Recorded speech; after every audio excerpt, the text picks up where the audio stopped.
Crusader and the all-new Batman. Time Traveler has arrived in the arcades with holographic heaven. Invisible turtle tips for Teenage Mutant Ninja Turtles.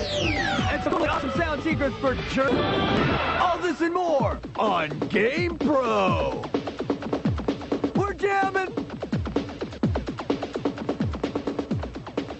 Hi, everybody, and welcome to GamePro. I'm JD Roth. And I'm Brennan. What's up, pal? What's up, How's buddy? it going? What?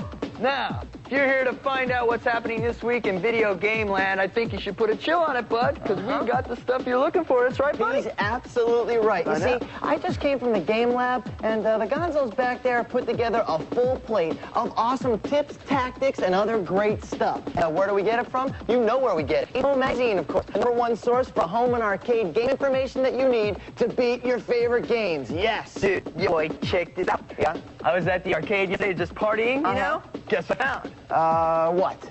I found this arcade game that has holograms. Holograms? Yeah, dude, holograms. No, it was like I get screwed. Okay, I was in there playing the game, and I could touch it, and it was like they were live, you know? So I went over, came back here, and told the game lab dudes about it, right? Yeah. And they came over and checked it out, and guess what? What? It's Today's Show, bud. Today's Show? Today's Show, yeah! Nice! All right, good work. That's right. So now I've got some righteous, fast-action coverage of Time Traveler. It's the first arcade game that uses holograms. So, let's get it going, because I think I got my pump going here. So, kick, dude. SWAT time? SWAT time. I'm going to SWAT World. Yeah. See you there. Whoa! Secret weapons and tactics. Go ahead. Make my day. So, you feel lucky, punk? Well, you oughta, because I'm hanging here in SWAT World with an awesome tip for the NES game, Dirty Harry. Well, Harry Callahan is as tough as come.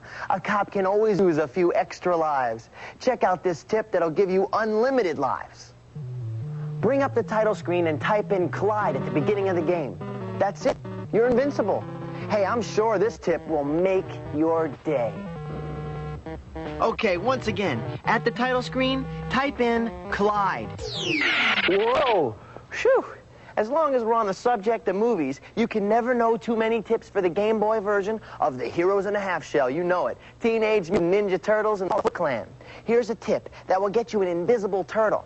All right, now listen up. It's more than a little bit complicated, so pay close attention. First, bring up the title screen, hold down A, B, and select at the same time. Now, press start. During the configuration screen, continue to hold down all 4 buttons. When it's time to choose your stage, keep holding A, B, and select, and then hit start on level 2. Play the game in level 2 and go to the second bonus stage. If you're still with me, make sure you only have 1 energy bar. Now, while it's flashing, reset the game by pressing A, B, select, and start at the same time. When you're in the configuration mode this time, continue to hold down A, B, and select. Choose Leonardo. When the screen says Stage 1, press A, B, and right on your control pad until the screen comes on. If you made it through all that, you've achieved the invisible state. And if you want to stay that way, do not enter any bonus stages. Good luck. Let's check this out again. Bring up the title screen, hold down A, B, and select at the same time. Now press start. So far, so good. Then hit start on stage 2. Play the game in stage 2. And make sure you only have 1 energy bar. Now, while you're flashing, reset the game by pressing A, B, select, and start at the same time. Hold down A, B, and select, and then choose Leonardo. When the screen says Stage 1, press A, B, and right on your control pad until the screen comes on.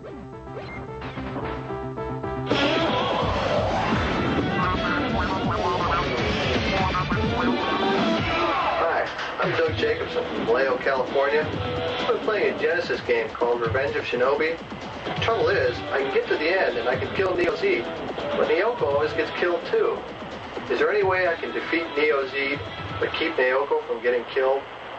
Solid question. You know, I know you took out at least one Game Lab Gonzola with that one, but hey, as always, we got the answer, so check it out. While you're busy fighting the most heinous Neo-Zed, keep firing your shurikens into the gaps on either wall. Now, this will jam the chains for 3 seconds. You know if you did it right, because if you jam the chains, you'll hear this sound of creaking wood.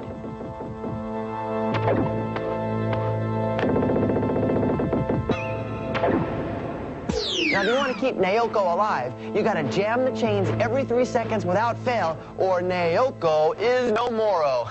Good one, dude. You got the GamePro t-shirt, and it's in the mail. Now, remember, if you want to shoot a hot one at us, put it on tape and send it in. We'll give you the address right at the end of the show. I don't need this anymore. Don't leave the screen because we're coming back. Hot flight tip for Devil's Crush on GamePro. Yeah! Secret weapons and tactics. Whoa. I'm chilling in my SWAT hood with a monster tip on James Pond for the Genesis game system. Check this out. Run this trick if you want to do some serious warping. When you're playing in the first level, head over to the lobster cages and open them all up until you reach the exit. Next, open the exit and then return all the way to the left. Now, just before you get to the end, press down. And whammo, you've warped to level 6.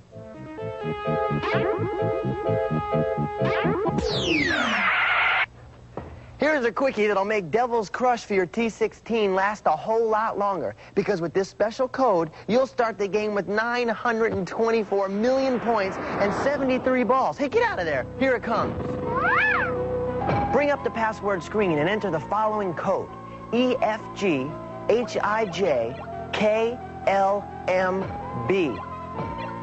That's all there is to it but to do it. There you go. 924 million points and 73 balls. Nice. One more look at that password.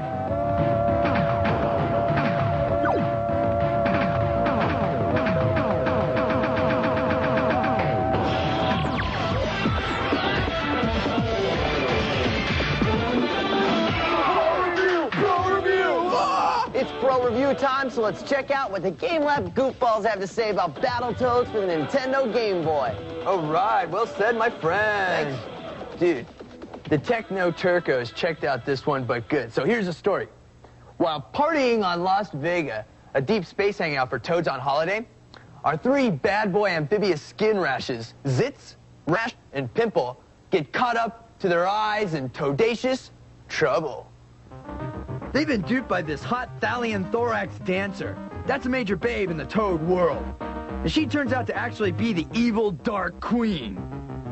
And while Rash and Pimple are taken prisoner and hustled away to the planet Armageddon in the Gargantua machine, Zitz manages to escape by the skin of his warts, and he gets aboard the Toadster and burns space back to Armageddon to rescue his stewing Toad buds. And that's gonna be one tough gig to pull off, brah. Now, while this card grants you 3 lives and 3 continues, this turns out to just be a spit in the Toad pond because the 12 levels of the planet Armageddon can take a lot of life out of a Toad. And dude, 1 minute you're running and jumping to avoid death blows from land creatures like the enraged Psycho Pig, or a shark-toothed Cruncha, or the totally disgusting Robomanus Mutant. Then the next thing you know, you're swinging from ropes or riding on a jet ski, dodging logs, rats on rafts, and giant whirlpools. And how did the eggheads rate Battletoads? Remember the system, all right, kids? We rate graphics, sound, challenge, and overall fun factor. Now, for starters, awesome multi-scrolling graphics that are totally happening. A major graphic step forward for the Game Boy. Thumbs up! Or with happening tunes on every level, we got no complaints about the sound on this one. The challenge, Mondo Serioso, Mondo indeed. There's a lot of Toad to do with only 3 lives and 3 continues in this game, so you best be putting on your gaming gloves. And Bud, fun factor depends on what you're made of. If you're into great graphics, if you're into great sound, varied gameplay, Major League Challenge, it gets no better than this on the Game Boy. Be warned, difficulty is very intense. It may send some of you players to the Toad Asylum. I don't know, man. Let me see this. You know, I mean, the Game Boy's graphics, they're just not as good as all the other handhelds. What? You don't be dissing Game Boy, buddy. You gotta do it, man. It's just not, well, You know, it seems like all you have to do to make a good video game today is kind of like be green. You know, first we had the Teenage Mutant Ninja Turtles, then we had Battletoads for the Game Boy. What could possibly be next? Give me one. Go ahead. Shoot one out. Green stuff? Talking green. Let's go. Give me some green. Okay. How about, geeky geckos from the planet Gertrude. How about the flying lizards from Lancaster? Yeah, Lancaster. Very nice. nice. All right, chill out, man. Let's leave our character design to the pros. And speaking of pros, let's see what our pros had to say about the return of the Cape Crusader in Batman 1.5 for the Nintendo Entertainment System. Now, the Batster is back, and he brings along with him the ever-popular Joker for another go-round in Gotham City. Now, while you may have seen these two do it to each other before, you have never seen them do it quite so well. The idea is pretty much the same old Batman-Joker storyline, with the Bat-Dude dedicated to the destruction of the Clown Prince of Crime. By this time, the gamekeepers have laid in a whole new Bat combat system, which improves upon Batman 1's bare-knuckled fighting. The Cape Crusader has awesome pistols, a batarang, and a whole lot of other firepower to use in order to knock the Joker off his cathedral perch. Where does he get those wonderful toys? Hey, we know where he gets them. From the game dudes at Sunsoft, and they are awesome. A giant bat leap forward in the Batman series of video game carts. Seems the dudes at Sunsoft are using some new special custom computer chip they're putting in the game, and trust me, it works.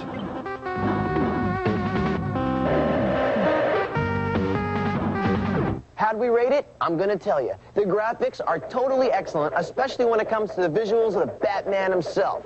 The size of the characters are nearly 3 times as big as the original game, and when that Bat-Dude moves around, it is like the real thing. The theme music is happening, with new tunes on every level of the game, while the call from the Commissioner Gordon puts the crime-fighting skills to the test.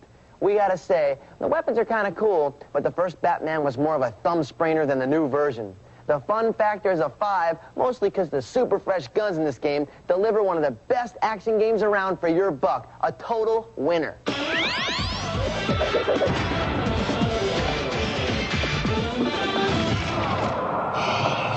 Whoa. Oh. Well, you know, it seems like every time we show up here to do a show, there's some brand new techie thumb sprainer which out-techs whatever technological treat we tried the week before, you know? Easy set for you. Well, we've done it again because today we got a terrific tape of technological treat called Time Traveler, and it's running on hot, baby, right at the arcade. That's right, bud. Now, billed as the first hologram game to reach the arcades, this big, true-to-life-like game puts you in the part of a pistol-packing cowboy who's been recruited by the Galactic Federation of Baghdad's renegade scientists from the future. Now, seems that this mad scientist dude has disrupted the time continuum. Your chase covers these 7 time sectors going back to 50,000 BC, passing through modern times and going way forward into 2552. But wherever you go, things are always the same. You got a whole lot of these bad guys waiting to take you on. You got cavemen and drug dealers and zombies and outlaws and mad magicians, and they materialize out of thin air. So you got to be really quick on your trigger, all right? Now, the game uses real live actors and actresses who move and groove and the cinema quality images that kind of feel like they're in a play rather than on a TV screen. And one nice thing about having control of a time traveler, if you make a fatal error, you can relive the time, and then you get a chance to replay the scene. It's studly. Very cool game. Well, we gotta say that the action in Time Traveler may not be up to the standards of hardcore, down-and-dirty arcaders. The graphics and wild background effects are a major step forward in techie-dom and a really good start on what looks like to be a brand new generation of hologram-style arcade games. So get in line. Get in line indeed. You're up first, man. Go for it. Thank you, my friend. Sega. Whoa, man.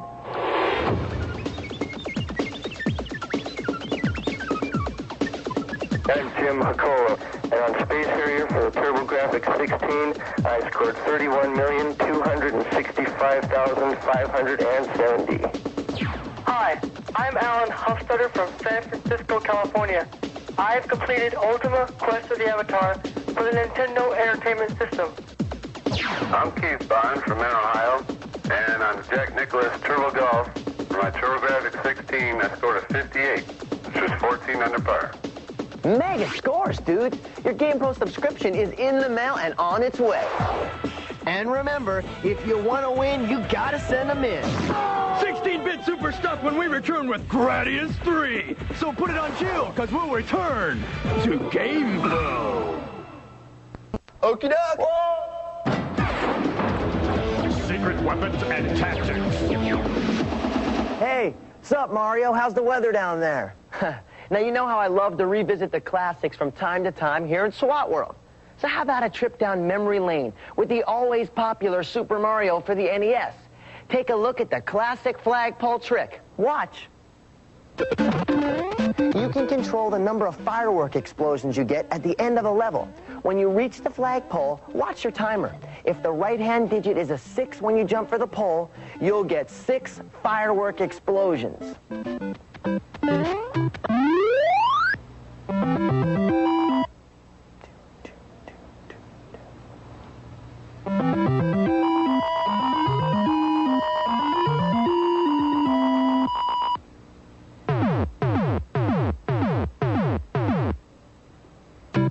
If the right-hand digit is a 3, you'll get 3 explosions.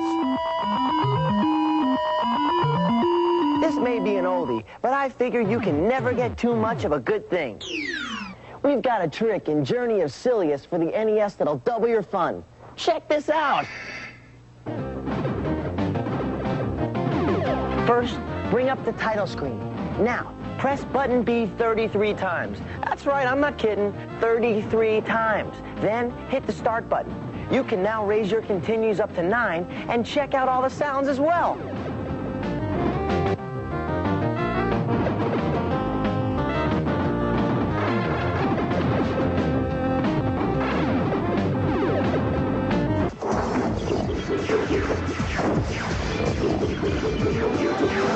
Yeah. Hey, bud. What's up, man? I don't know.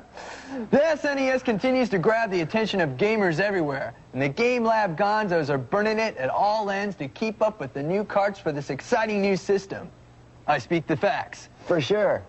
Thank you. Now, after all, they want to be sure that you get the real deal info on where to spend those hard-to-come-by bucks, right? Very hard to earn. Very, very hard. Indeed. So this week, we got the goods on 2 brand new carts for the SNES, Gradius 3 and Super R-Type. Now, we thought we'd shoot them to you in a quick rundown so you'd really know what's up in video gaming. Very smart of you. Thank you. You're welcome. The peaceful people of planet Gradius are under extreme attack from the heinous dudes living in the Bacterian Empire. Your mission is to man the modulated artillery exalter known as Max, and then fight off the Bacterian baddies, okay?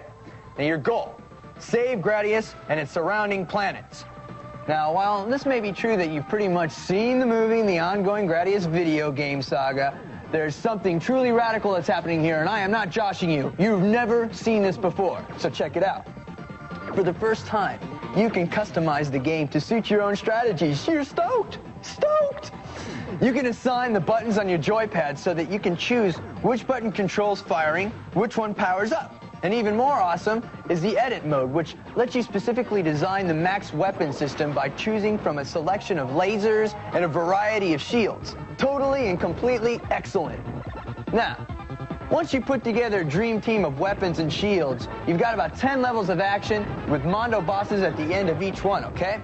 I think you're gonna have to go for this one, dude, if for no other reason than just check out how it feels to program your own destiny. You know, that's really tough. I always wanted a game where I could pick my own things to do, you know what I mean? Same here, bud. That must be ESP or something. All right, let's break down the new cart Super R-Type. Now, you might remember the R9 Space Fighter from those R-Type games for the Sega and Game Boy systems, or you might even remember it from the arcade game. Well, this old Space Fighter's back to challenge and destroy the Bido Empire, and dude, he has been overhauled big time. Remember the awesome Mega Blast you used to get out of the R9 when you held down the fire button? Hey, that's nothing anymore, because you're not going to believe what you get now. Yeah, well, you still get the Mega Blast, but if you keep your thumb down on the button a little longer, check out the devastating energy spheres that obliterate just about everything on the screen. Very nice. The dudes at IREM who make this game told us it took 4 programmers, 5 artists, 3 music programmers, and an editor 9 months to create Super R-Type. Wow, it really shows, let me tell you. This card has some of the best game graphics ever. Oh, yeah, I gotta warn you. If you give up easy or burn out at a low flash point, you might want to pass Super R-Type on to your dog, because this one is as tough as it gets. Get hot! Move it or you lose it, bud! There's a lot more coming! Next!